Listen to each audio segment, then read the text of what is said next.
Welcome, everyone. I'm Sophia Bogle, president of the Friends of Hannon Library at Southern Oregon University. The Friends works to raise funds to enrich the library's offerings, from adding rare books to the Marjorie Bailey Special Shakespeare Collection, and also things like adding special databases that enhance student research projects. We also put on this speaker series event to help bring our students, faculty, and the community together. And if you too believe in the awesome power of libraries to make the world a better place, please join us and become a member of the Friends of Hannon Library. Look for the link in the Q&A, which I will post in a second here. And so, we are currently looking for one new community board member who would like to help us make these events happen. So get a hold of us and let us know if you might like to join us as a board member too. And tonight's event is our annual, as you know, William Stafford Poetry Celebration. And it's the third of our 7-part speaker series. And just to keep you up to date, our next event takes place February 10th and features Roy Saigo, former SOU president, speaking on his personal experience with the incarceration of people of Japanese ancestry during World War II. So mark your calendars now for February 10th. That's coming up. I will also put that link in a minute. Tonight, though, we're celebrating the poetry of William Stafford. Amy Miller will be our host and will introduce our featured poets for the evening. Amy is an Ashland poet and writer whose work has appeared in many literary journals and magazines, ranging from Gulf Coast and Ziziva to Fine Gardening and Asimov science fiction. Her most recent poetry collection, The Trouble with New England Girls, won the Lewis Award from Concrete Wolf Press. She works as the publication's project manager for the Oregon Shakespeare Festival and is the poetry editor of the JPR members magazine, Jefferson Journal. This is Amy's 5th year. Is that right, Amy? Yes, I think so. Fifth year hosting the Hannon Library's William Stafford celebration. The event was founded by Vince and Patty Wixon, who are here tonight, who served as its organizers and hosts for 22 years and are still very active in the Oregon poetry community today. And after all of our poets tonight have read their poems, we're going to give you, the audience, a chance to read your favorite Stafford poem. You're going to get the chance to do that by raising your hand. There's a raise your hand thing in the feature, and you'll be promoted to panelist, and we'll let you into the Zoom at that time at the very end. But before we begin this virtual event, it's our tradition at Southern Oregon University to take a moment to acknowledge our connection to this land, its history, and its present. The following is a formal land acknowledgement written by the members of the Native American Studies program here at SOU. We want to take this moment to acknowledge that Southern Oregon University is located within the ancestral homelands of the Shasta, Takelma, and Letgawa peoples who lived here since time immemorial. These tribes were displaced during rapid Euro-American colonization, the gold rush, and armed conflict between 1851 and 1856. In the 1850s, discovery of gold and settlement brought thousands of Euro-Americans to their land, leading to warfare, epidemics, starvation, and villages being burned. In 1853, the first of several treaties were signed, confederating these tribes and others together, who would then be referred to as the Rogue River Tribe. These treaties ceded most of their homelands to the United States, and in return, they were guaranteed a permanent homeland reserved for them. At the end of the Rogue River Wars in 1856, these tribes and many other tribes from Western Oregon were removed to the Siletz Reservation and the Grand Ronde Reservation. Today, the Confederated Tribes of Grand Ronde Community of Oregon and the Confederated Tribes of Siletz Indians are living descendants of the Takelma, Shasta, and Letgawa peoples of this area. We encourage you to learn about the land you reside on and to join us in advocating for the inherent sovereignty of Indigenous people. That is the end of our land acknowledgement. Before I turn this over to our host tonight, I'm going to just tell you a few technical things. You may have already noticed it's being recorded. Because this is a webinar rather than a normal Zoom, you're not going to be able to see yourself, and you're going to be muted during the presentation. We have the chat feature disabled, but the Q&A feature is available, and I will read any questions at the end for our speakers to answer, or that will be the way that you will sign up to read at the end. If you're having technical difficulties, you can email the tech help link that's found in the registration email. Also, many thanks to Erica Knotts for running this webinar from behind the scenes. And without further ado, here is our host, Amy Miller. Thanks very much, Sophia. Thank you for coming, everyone. It's so good to see such a nice big crowd on Zoom here. This is our second year doing this event on Zoom, and people are getting the hang of it and finding out about it. And the extra bonus is that we were able to really publicize this far and wide.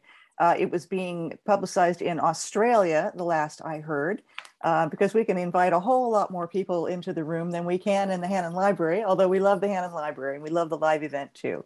But this is, everybody's really embracing this new technology, and I'm very glad about it. I want to thank Sophia Bogle and Dale Vidmar, who's our university librarian, and Erica Knotts, who will be our wonderful technical person tonight, working behind the scenes to keep this running smoothly. Thanks to all of you for putting on this event again this year. So tonight is the 27th anniversary of this gathering hosted by Southern Oregon University. These annual William Stafford celebrations take place all over Oregon in January, honoring the birthday of William Stafford, which is actually on January 17th. This year will be his 107th birthday. These events were originally co-sponsored by the William Stafford Archives. And as Sophia mentioned, this one was founded in 1996 by Patty and Vince Wixon.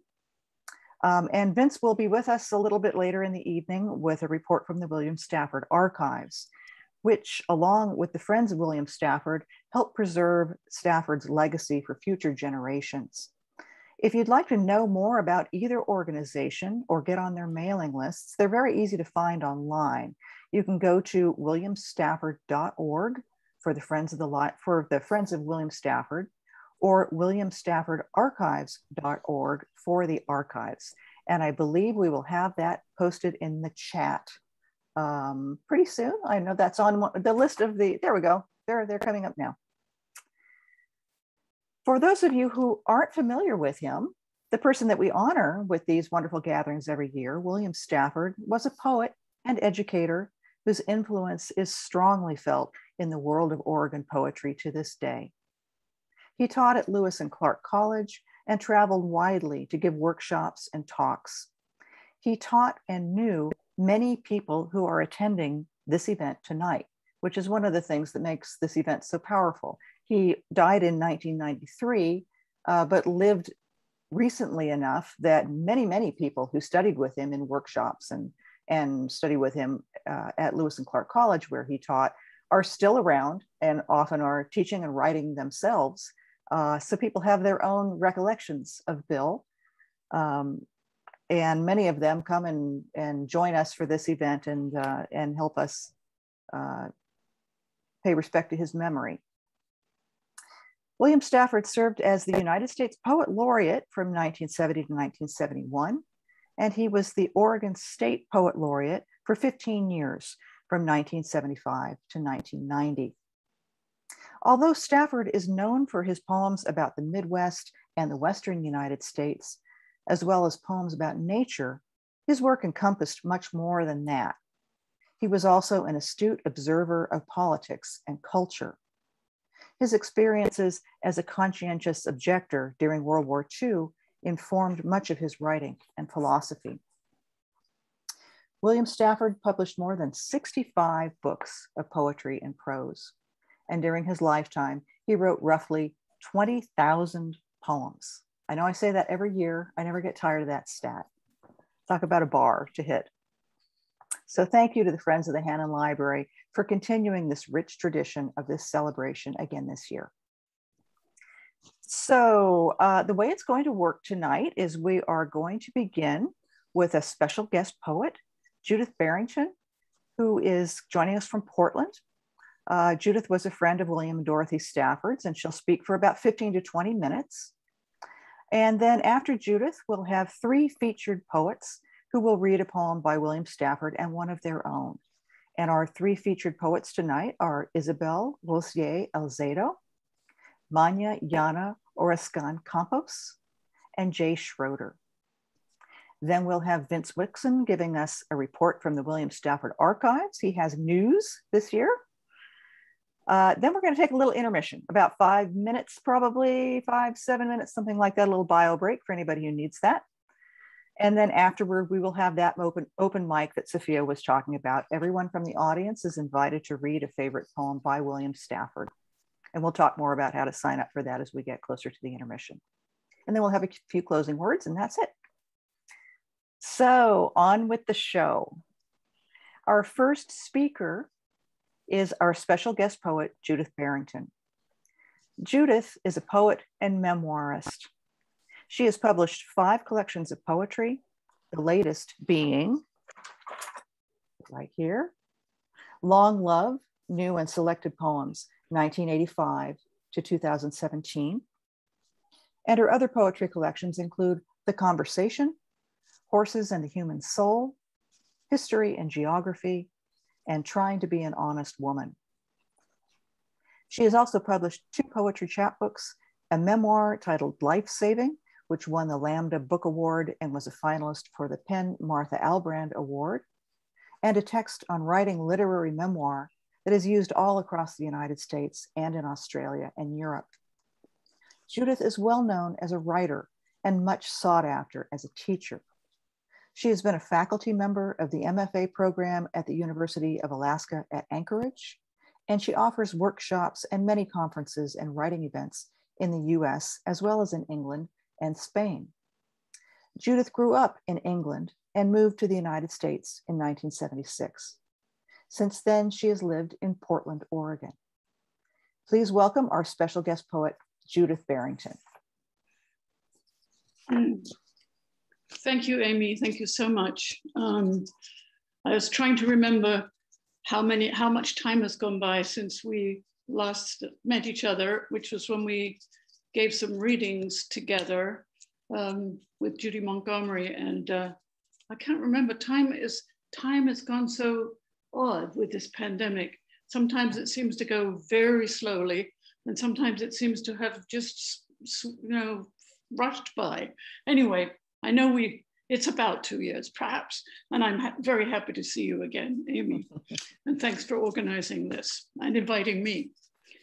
When I decided to choose a poem of William Stafford's to read, I decided to read a poem that I've long admired, long thought about, and in fact have written about as well.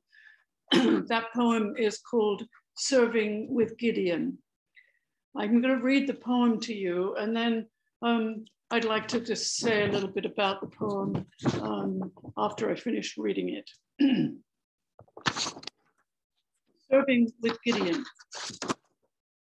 Now I remember in our town, the druggist prescribed Coca-Cola mostly in tapered glasses to us and to the elevator man in a paper cup so he could drink it elsewhere because he was Black. And now I remember the Legion gambling in the back room, and no women but girls, old boys who ran the town. They were generous to their sons or the sons of friends. And of course, I was almost one. I remember winter light closing its great blue fist slowly eastward along the street. And the dark then, deep as war, arched over a radio show called The 30s in the great old USA. Look down, stars. I was almost one of the boys. My mother was folding her handkerchief. The library seethed and sparked. Right and wrong arced. And carefully, I walked with my cup toward the elevator man. This poem, excuse me, this poem appeals to me more than many of his others, although there are many favorites too, perhaps because it appeals to my sense of justice and my admiration for the principled stand to which William Stafford was no stranger in his life. It satisfies my sense of song and form with its incantatory repetitions. And since I am both a poet and a writer of memoir, it appeals to the memoirist in me too, because it is so overt in its retrospection. It not only remembers, but it comments on the remembering. The remembering becomes part of the song. Now I remember in our town. And now I remember the Legion. And also, I remember Winter Light. The poem intrigues me too. As many of Stafford's poems do, they sometimes seem like little mysteries that involve a little unpacking to get to the heart of the poem. What does the title mean? Why was Mother folding her handkerchief? What happened in that space at the center of the poem, the space in which the young narrator, the young William Stafford, turned away from the old boys who ran his racially segregated Kansas town and decided to throw in his lot with the Black elevator man? Several of the poem's details can be traced to the fact that Stafford was, at the time he wrote it, he was engaged in a regular exchange with the poet who was a friend of his too, Marvin Bell, in which the two of them traded poems, each using each other's work as a prompt for the next poem. This collaboration resulted in 2 books, the first of which was called Segues, a correspondence in poetry, which that one included Serving with Gideon. The poem that Stafford had received from Marvin Bell right before he wrote Gideon was this one. It was published also in Segues. And I think it's interesting to put the 2 poems together as they came into being in conversation with one another. This one is Marvin Bell's poem that he sent to Bill Stafford right before he wrote Gideon. Marvin's poem is called Reflexes. There was a powder the druggist had. Used it on my hand when I squeezed a glass ornament at Christmas. I picked it up, held it up, and held it tighter. 3 stages I can still distinguish. Then I was holding a handful of blood. This man's oldest daughter died from a dormitory fire, famous at the time. She got out, then went back. She lay for days in the burn ward. She had been skinned alive. No chance. Her father, the pharmacist, understood. Sometimes you have to imagine the worst to prepare the calm fire drill at school, or the desperate decisions that come in the dark. Which room? Which child? We fuzz it up with heroics, charades. No one can picture the worst. Now that one is, in many ways, has many ties, I think, to Stafford's poem. And it's quite easy to see how this might have worked as a prompt for Serving with Gideon.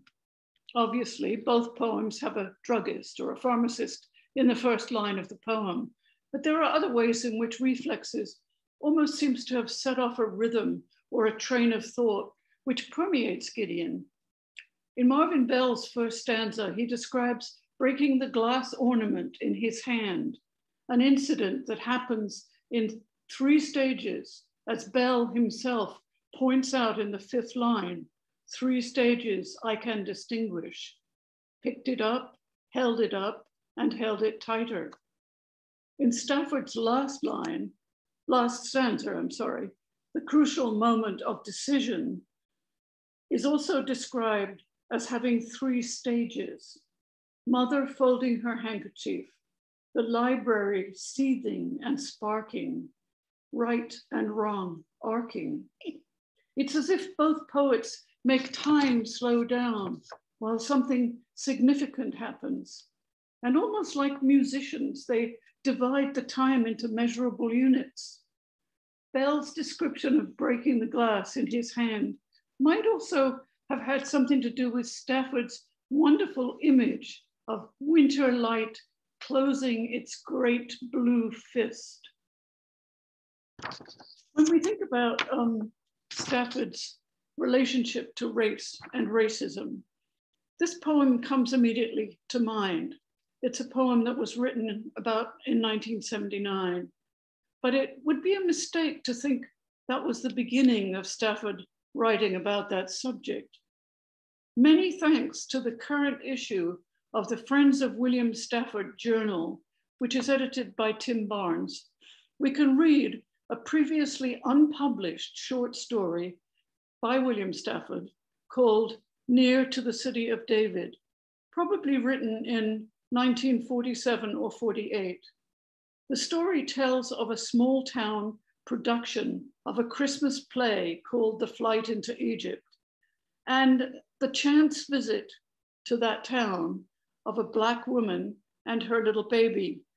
They're visiting a family called the Woosters, who are the only Black family in the town.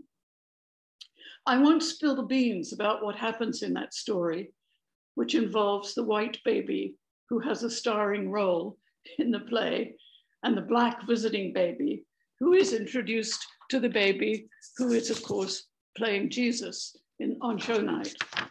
In true Stafford fashion, our expectations are turned on their head. Apparently, and I'm not going to say any more than that, but you might want to read that story sometime. It's an early story. Apparently, he submitted the story to Atlantic Monthly and the Ladies' Home Journal without success of publication, although the story is beautiful and intriguing. And as Kim Stafford, his son, writes, it was the work of an earnest beginner. I looked through my poems to see if I could find one of my poems to read that would seem appropriate for the occasion. And I realized that this poem that I'm going to read to you perhaps might fit the bill. Next year marks, and I'm not sure, I think what Amy said was more than 20 years of this event having taken place. I thought it was about 20, but it's probably a little more. Anyway, many years that we have turned our attention at this time of year to Bill Stafford. And each time we do that, I realize that I do really still remember him well. And that is due to the dedication and work of so many people who have organized these events over those years, like Amy tonight, and before her, Patty and Vince Wixon.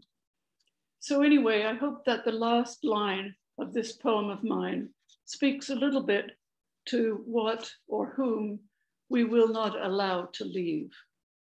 I wrote it when I was at Hedgebrook. It's the Women Writers Retreat on Whidbey Island.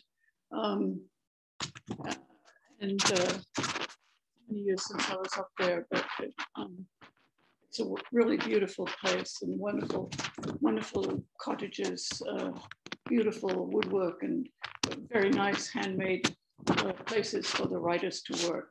The poem is called Listen.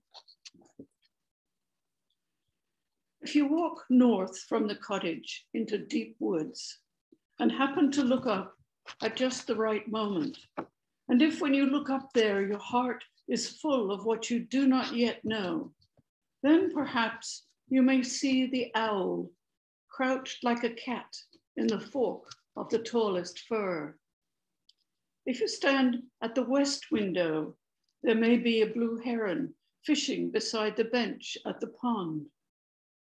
If you decide to learn patience today and wait with her, motionless for the careless fish, soon you will find your eyes piercing weed as one shadowy carp slides below, and everything but its gliding flesh falls away. The cedar tree, close to the east window, is never still. She shakes water from the tips of her fronds. She drapes branches across the view, but it is her trunk that has reassured me morning after morning, its huge weight soaring, its two perfect female fissures moist again with the secretions of the dew. If you lie at night by the east windows where the roof slopes down, and if your heart is full of what you might one day know, you will hear the oak beams sing.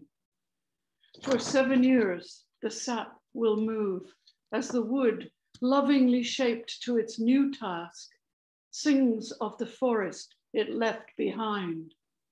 If you listen, you will learn there is no such thing as leaving. Thank you.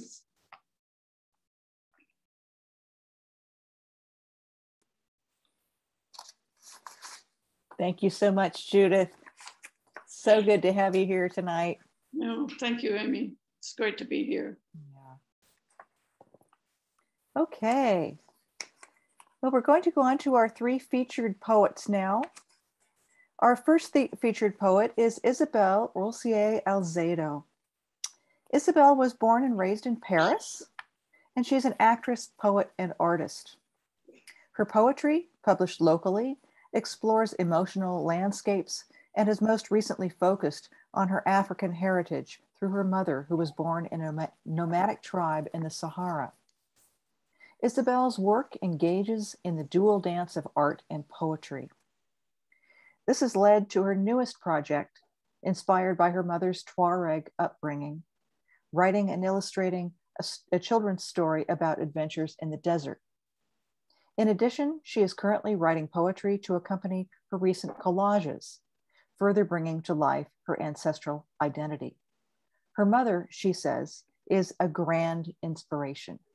And I believe in the chat, we will have Isabelle's artist's website featured here. There will be a URL popping up here shortly, and you should definitely take a look at her art. She's a wonderful artist as well as a wonderful poet.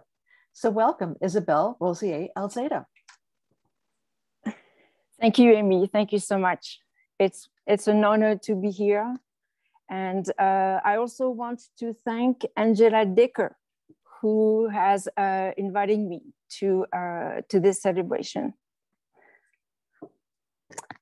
William Stafford bifocal.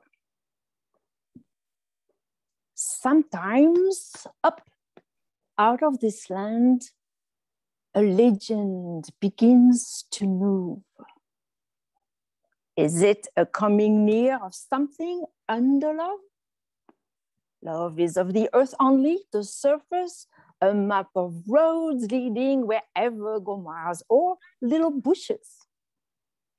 Not so, the legend under, fixed, inexorable, deep as the darkest mine. The thick rocks won't tell.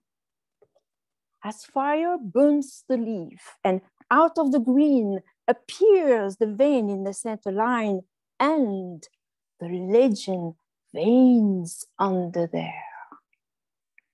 So, the world happens twice. Once, what we see it as. Second, it legends itself deep the way it is. I chose this poem, Bifocal, because of William Stafford's love of nature, but also because of that contrast he spoke about between what appears to be and what is. The mystery, the simultaneity of events that are hidden. This observation applies to nature, but also to all of us, including me. We can see or hear perhaps that I am French. I mean, Amy mentioned it, but under there, yes, run an African blood from my mother, who was born in the Sahara, from a nomadic tribe in Niger. So poetry allows us to give voice to the unseen. In my mother's footstep, will my cells ever be grains of sand? Will they open wide, bleed their whiteness, and narrate some Tuareg stories? Will my eyes lose their cornered views and poke the sun with more dare in the unknown solitary dunes? Will my feet ever use their solid stand to crack the arid desert and unlock the ancestry and the fleet paths of time? Will my eyes ever squeeze far from rooftops? Will they ever turn indigo in my sleep when I imagine being a man? Will my mother, now freed from colored skin, bring me to the African drums and let me dance in the clapping hands? Will Niger ever spell me its name, test my fingers at the goatskin ropes and my mouth at the Sahara's kiss? Will I catch my solitude in the sandy wind, or dive in the welcome screams of Tuareg women like a newborn, born in my mother's birth? Thank you.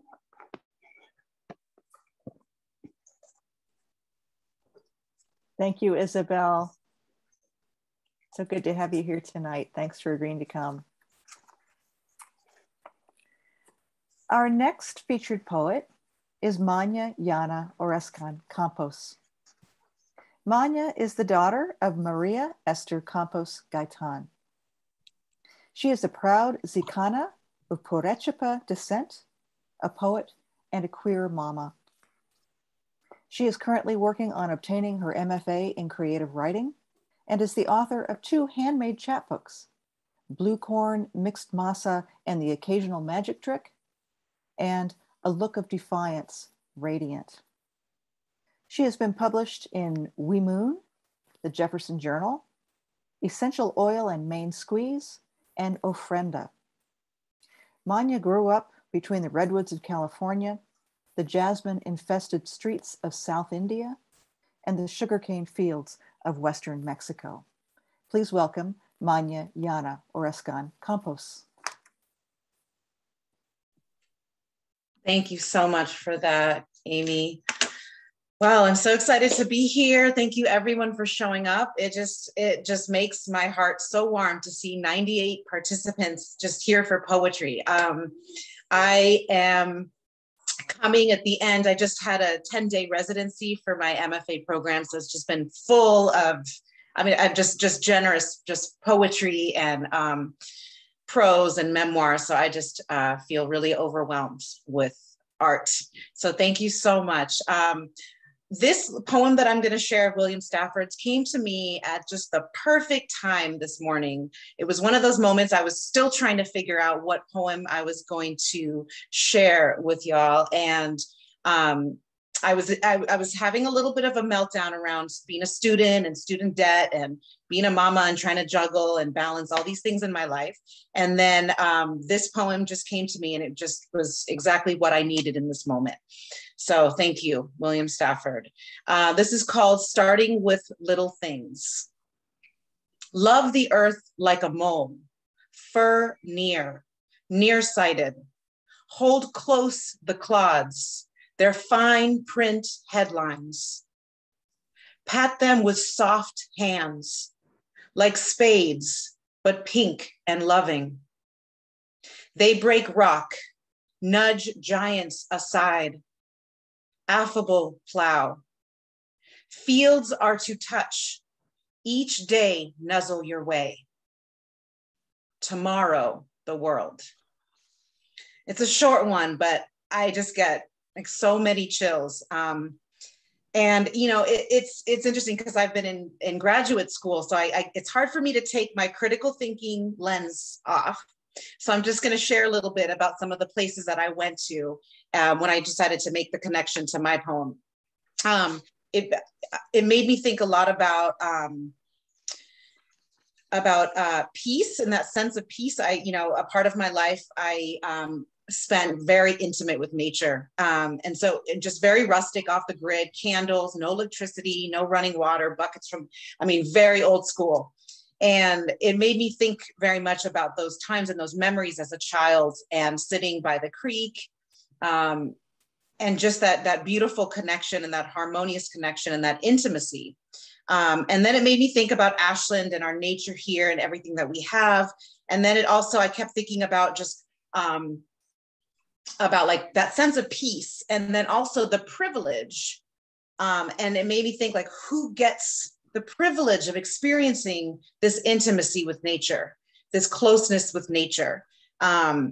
And a lot of the conversations that I've had with a lot of people who've lived here in Ashland for a long time, and are busy, maybe caring for their families or working 2 or 3 different jobs, and maybe haven't had that privilege to go out and spend that time connecting with nature. So the 2 words that came to me a lot was like peace and privilege, alongside the intimacy of nature. So the poem that I decided, so a while back, I was asked to share a poem about peace and talent, because they were erecting these peace poles in many different languages. And I thought, it's beautiful that they're being so inclusive, and yet who is this for? Who is the audience? Who's gonna be here present physically in this, with this intentional space that was created? So this is the poem that came out of that experience, alongside an experience that I had personally with my friends and family in this community of Ashland. When they ask you to write a poem about peace, and all you can think about is privilege. Peace is not the sound of sirens blazing through the street after your white neighbors call the police because the sound of laughter and mariachi music is just too Mexican for a Monday. They love our food, our art, but not us. Peace is not Black and brown bodies folding into the tired routine of fear as the remains of tamales and a mermaid piñata is lost in the talk of deportation. Peace is not learning at a young age to stay silent, to fear the white gaze, to apologize for your mother's accent, thick like atol de elote. Peace is not learning at a young age that your quality of life, that your families, your communities is not as important as those of your white friends and neighbors. Peace is not the privilege of calling yourself woke, progressive, democratic, anti-Trump, liberal, alternative, all for Black Lives Matter, against immigrant brutality. When you live in a reality that does not include the experiences, the fears of others unlike you. Peace is not isolation. Peace is not sitting in your home with your impeach Trump sign out front as you avoid the eyes of your brown neighbor. As you mistake every Black woman for that Zumba teacher. As you take up the entire sidewalk, never thinking twice about it.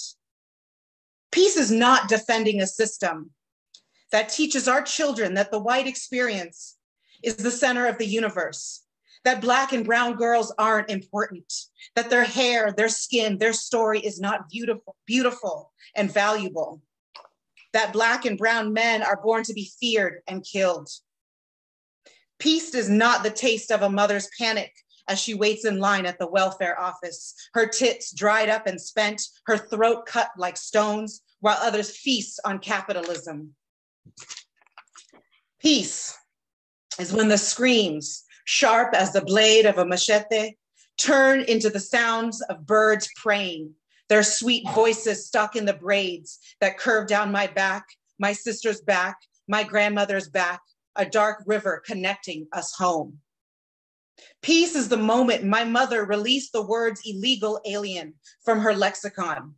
The moment she said out loud, I am the daughter of a farmer. I am a survivor of racism. I am a survivor of rape. Peace is the moment I spit out the taste of trauma I carry in my mouth, the breath of blood. Because the moment I heal, my mother heals, my grandmother heals, and my daughter, surrounded by 100 women, elders, teachers, brujas, medicine mamas, break through the chains of our mangled history to plant little seeds into the rich Black earth. The sound of peace will then be heard. Thank you so much.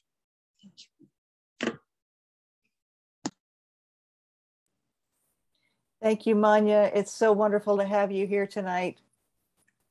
So good to see you. Our third and final featured poet tonight will be Jay Schroeder. Jay has been a high school English, social studies, and creative writing teacher for the past 22 years. During that time, he's taught everything from AP to remedial English to alternative education. He's a 5th degree Black belt in karate, an award-winning poet, and the winner of the 2021 Oregon Excellence Award in Teaching English Language Arts.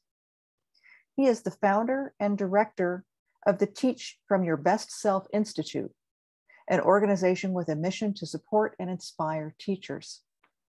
He offers teacher trainings and coaching sessions based on the material in Teach from Your Best Self. Please welcome Jay Schroeder. Thank you, Amy. This is a great honor to be here celebrating William Stafford's birthday. And when I was, I actually chose a poem from this chapbook that I've never seen this poem anywhere else. I went to see William Stafford when I was living in Portland as a young man, one of his readings, and I went up to the table and I bought this book. It looks like there's only 308 that were ever printed. So it's always been kind of a special poem, but it's taken new meaning for me now. And I'm going to read it and I'll kind of explain why I chose it. It's called Forestry. Old cedars, when the storms come, hum a fervent anthem about years, the good life then. Little trees rustle among stately trunks that hardly move, only a slow wind curtsy. They hike, the big ones, far over the pass of good days, down to a farm's edge at evening. People walk out and find the trees discussing religion and how to hold your arms when it rains. It's really that last line that gets me. How to hold your arms when it rains. Because it's raining now. We are dealing with storms that I've never seen in my lifetime on multiple levels. And I think that the big question is, how do we relate to what we're seeing? How do we relate to the undermining of democracy, to climate change, to the fires that we see every season in the Rogue Valley? And that's been inspiring, my own writing. Like, it's just this question: how can we stay empowered, our hearts open, and face this with courage and in a way that's got the maximum chance of making a difference? So the poem that I have here to read is called Hope. And here we go. Hope. The muse in my heart doesn't know what to do with me. Some students, she says, are more difficult than others. She smiles at the word some, her tongue tucking behind her teeth at the S, then visible for an instant at the O, before the M shuts the door. I'm trying to hear poems and the birds singing in the still dawn quiet before the day rolls all her marbles out across the floor. I'm trying to remember what it was like before summer rhymed with smoke and the future felt carved from stars. I didn't know how lucky I was.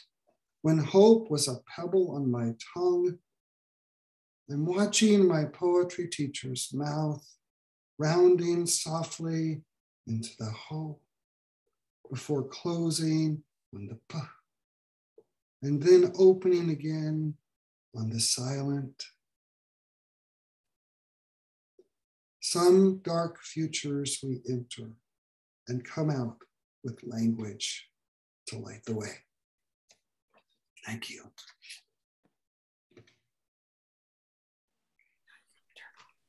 Thank you so much, Jay. It's good to hear you read again. It's been a long time. I've missed it. Thank you, Amy. Love being here.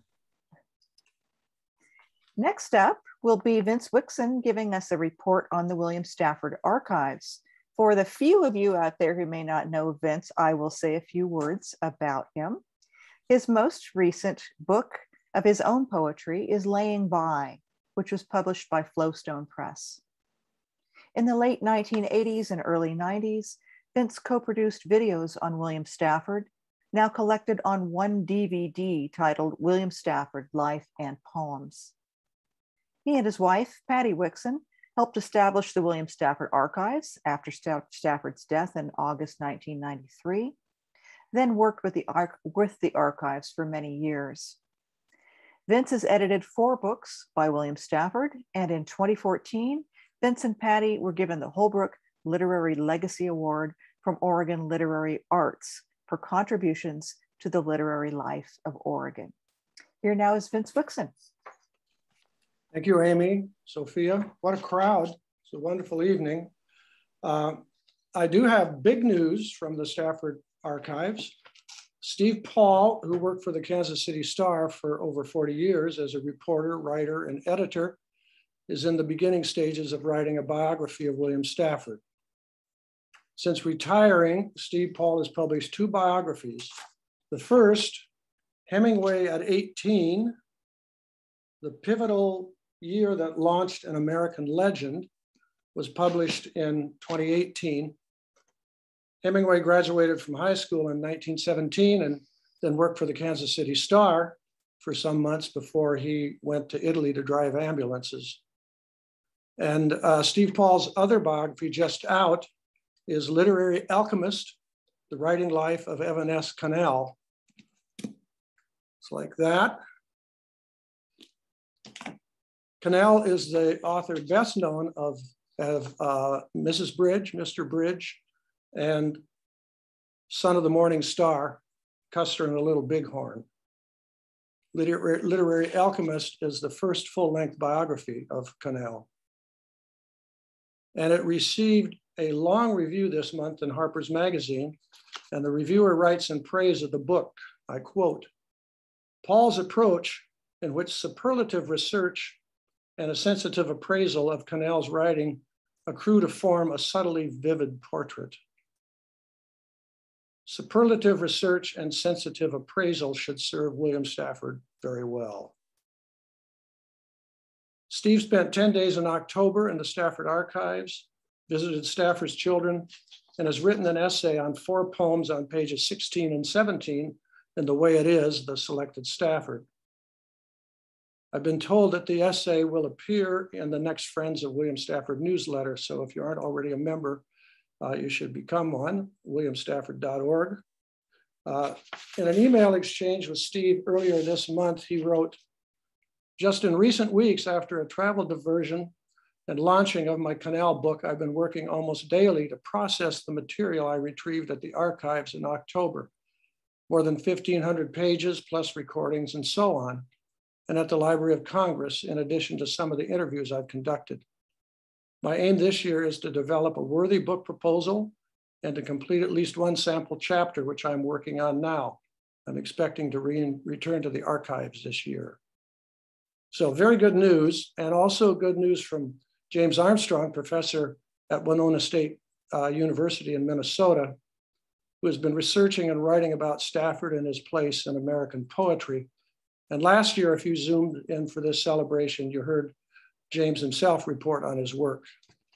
This month, he wrote me the following about what he's up to. At the moment, I'm looking at Stafford's University of Kansas professors who had a lifetime influence on him that is under-acknowledged, and at the parallels in his work with the philosophy of John Dewey, in particular Dewey's book, Art as Experience, which Stafford owned and read. I'm also looking at the history of regionalism in the United States, which is long and complicated. In the 1930s, regional art was respected and encouraged by the New Deal. So it had a very different connotation than it did after the war. What I am finding more and more is that Stafford is very much a part of a particular time and place whose values disappeared after the war, only to reappear suddenly in the 1960s, just in time for him to be popular as values that had been discarded became once again central to our concern. And you can read his essay from last year, William Stafford and Popular Modernism, in the Fall-Winter Friends of William Stafford newsletter. So I think that James Armstrong's and work and Steve Paul's biography could lead to a resurgence of critical interest in Stafford and gain him even more readers than he has now. I want to close this report by reading a poem of Robert Bly, who died in November at the age of 94. He and Stafford were friends for many years, and Bly thought of himself as Bill Stafford's younger brother. This is from Bly's book, Morning Poems, Morning, M-O-R-N-I-N-G, poems inspired by Stafford's practice of writing poems every morning. This is called What Bill Stafford Was Like. With small steps, he climbed very high mountains and offered distinctions to persuasive storms, delicacies at the edge of something larger, a comfort in walking on ground close to water. Something large, but it wasn't an animal snorting in a cave, more like the rustling of 1,000 small winged birds all together, comfortable in a field feeding. One felt at home nearby. There are many possible ways to see the world, to whom we should be fair. When someone spoke, his face thought and his eyebrows said it. The words weren't always comforting, but calculated to nudge us along to that place just over there where we would be safe for the night. Thank you. Thanks so much, Vince. Great news.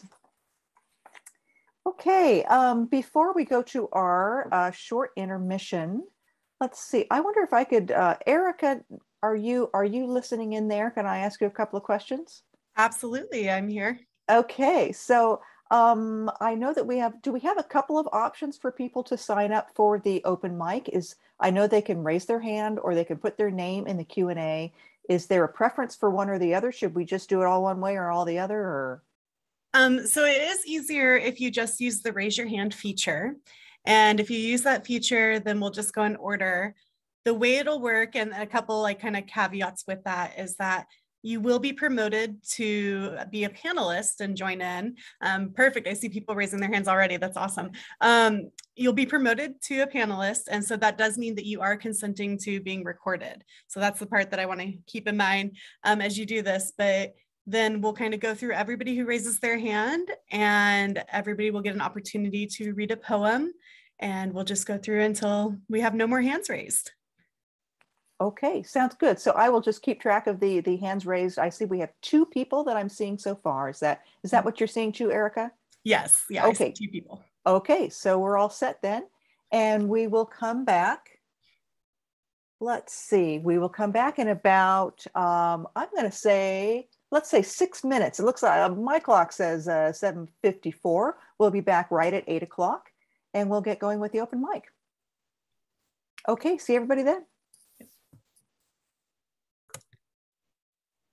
All right. So once again, if anyone would like to read a poem by William Stafford, please raise your hand. The raise your hand function is usually under there's a reactions area. Depends on your version of Zoom and the device that you're using. Sometimes it's a little 3-button thing that says more, and you click on that and there's a raise your hand opportunity button there. We have 4 people on the open mic right now. If anyone else would like to join in, please go ahead and do that, raise your hand, although 4 is good too. So let's get started with that. Our first person on the open mic list is Joel Katz. Joel, are you ready? So there will be a brief delay in when your name is announced and getting re-added as a panelist, but then you'll see your name and be able to turn on your video and unmute yourself once you're promoted. So just be ready for that. All right. Can everybody hear me okay? Yes, we can. All right. So this is one of my favorite William Stafford poems, and it's called Ask Me. Sometime when the river is ice, ask me mistakes I have made. Ask me whether what I have done is my life. Others have come in their slow way into my thought, and some have tried to help or hurt. Ask me what difference their strongest love or hate has made. I will listen to what you say. You and I can turn and look at the silent river and wait. We know the current is there, hidden, and there are comings and goings from miles away that hold the stillness exactly before us. What the river says, that is what I say. Thank you. I'm going to drop a link to this poem into the chat. Thank you, Joel. Thanks for being here tonight. Our next open mic reader is Tim Barnes, who I believe is joining us from somewhere up north, if I'm not mistaken. Here comes Tim.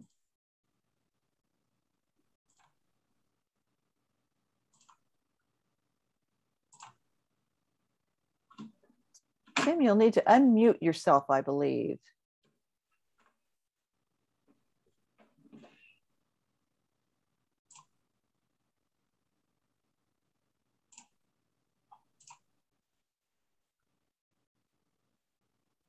Tim, we can't see you or hear you. Can you hear me now? Yeah, I can hear you fine now. Okay, good. Hi. Well, I'm glad to be here, and I'm so glad to hear Vince tell you about the news at the archives. And I'd like to make just a little announcement here and say that the next issue of the Friends of William Stafford newsletter will focus on the relationship between Robert Bly and Stafford. As you know, Bly died in November of last year at the age of 94. And it will also include, as Vince told you, an essay by Steve Paul, who's the author of the new biography, Literary Alchemist, Writing the Life of Evanas Cannell, who is a very fascinating guy. As you know, Paul spent 2 weeks in October in the archives. So anyone interested in receiving a copy of the issue with Paul essay and an essay about Bly and Stafford and their convergences can become a member of the Friends of William Stafford, or they can actually, if they don't want to do that, they can email me and I will send them a copy. And my email address is Tim, T-I-M, all lowercase, .barnes63@gmail.com.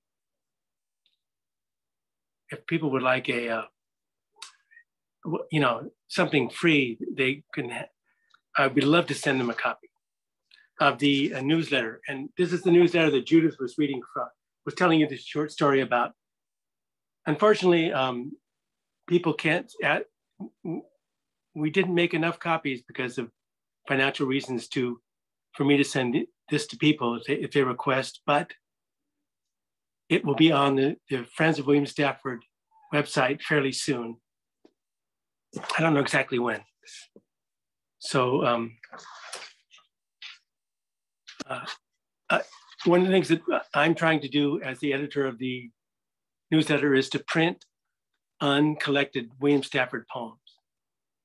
I happen to have in my basement, because of the literary life, scads of old magazines. A number of them seem to coincide with William Stafford's heyday of publishing. So this is a poem from Field magazine,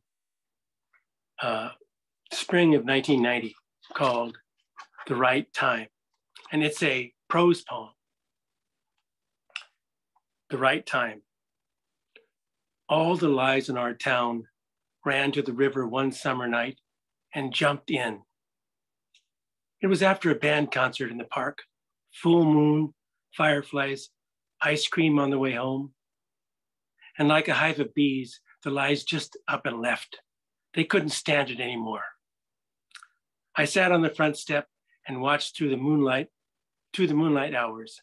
Owls along the street began to mourn. Aglow at every corner, our town stretched out and slept. A window in Jane's house on the corner shone and then dimmed. In heavy darkness out there, my teachers were sleeping, and the mean cop who chased us from the fairgrounds, and the bankers and merchants and mothers in their mysterious lives. After that, I forgave and was forgiven. The courthouse, the school, parents, police, these never frightened me afterward. When we live again,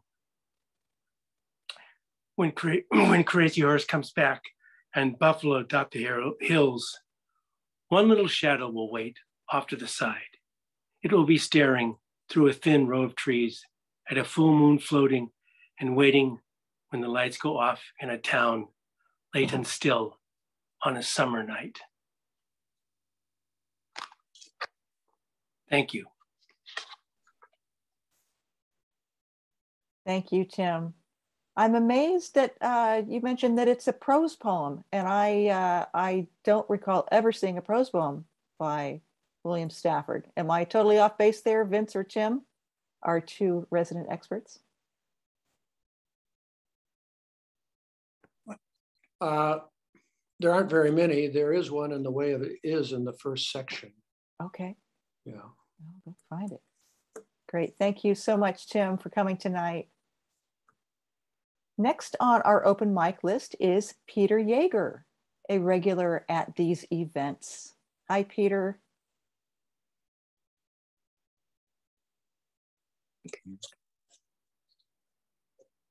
Hello, Amy. Good to see you again. Good to see you too. Good to be part of this event. I'd like to read a poem by William Stafford called Learning Anytime.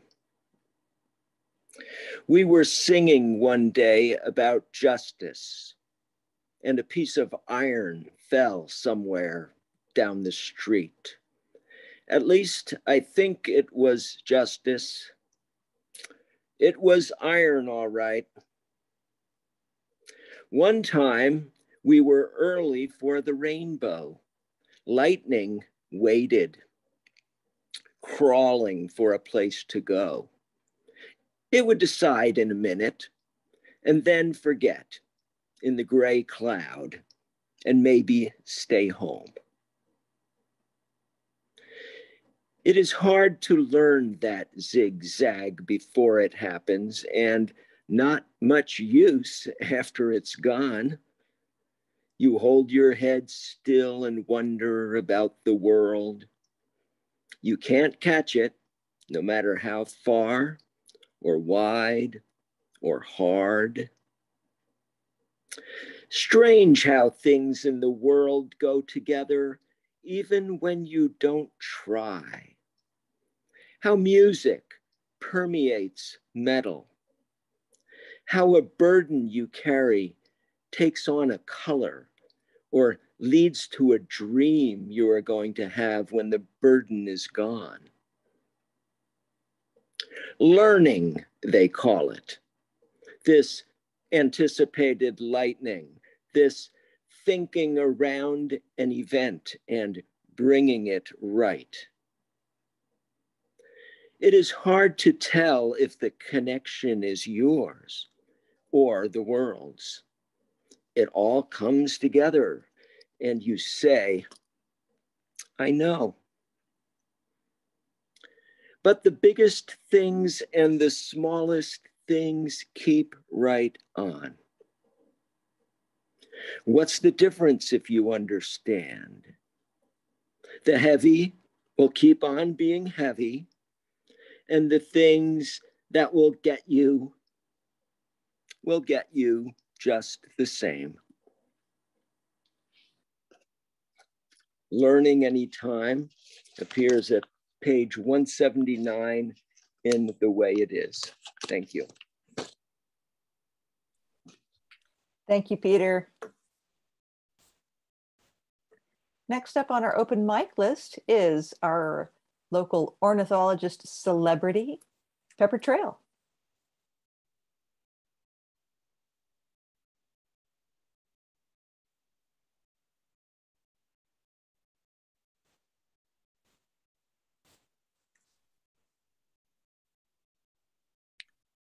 Okay, I think I've pushed all the buttons I need to push. Yes. Well, this is a short poem. Concerns one of Stafford's abiding images and metaphors, a river. It's called Looking for Gold. A flavor like wild honey begins when you cross the river. On a sandbar, sunlight stretches out its limbs, or is it a sycamore, so brazen, so clean and bold? You forget about gold. You stare, and a flavor is rising all the time from the trees. Back from the river, over by a thick forest, you feel the tide of wild honey flooding your plans, flooding the hours till they waver forward, looking back. They can't return. That river divides more than two sides of your life.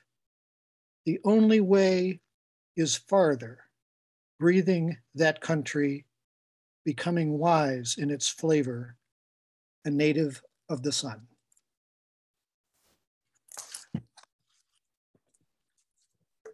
Thank you, Pepper. And our final open mic reader is joining us from Grants Pass, I believe, Lisa Baldwin.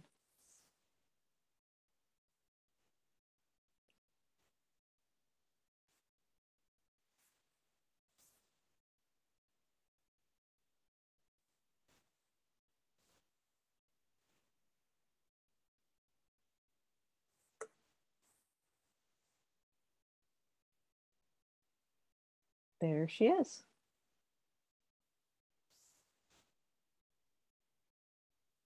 Hi, Lisa, we cannot hear you. It looks like you're unmuted, but we can't hear you.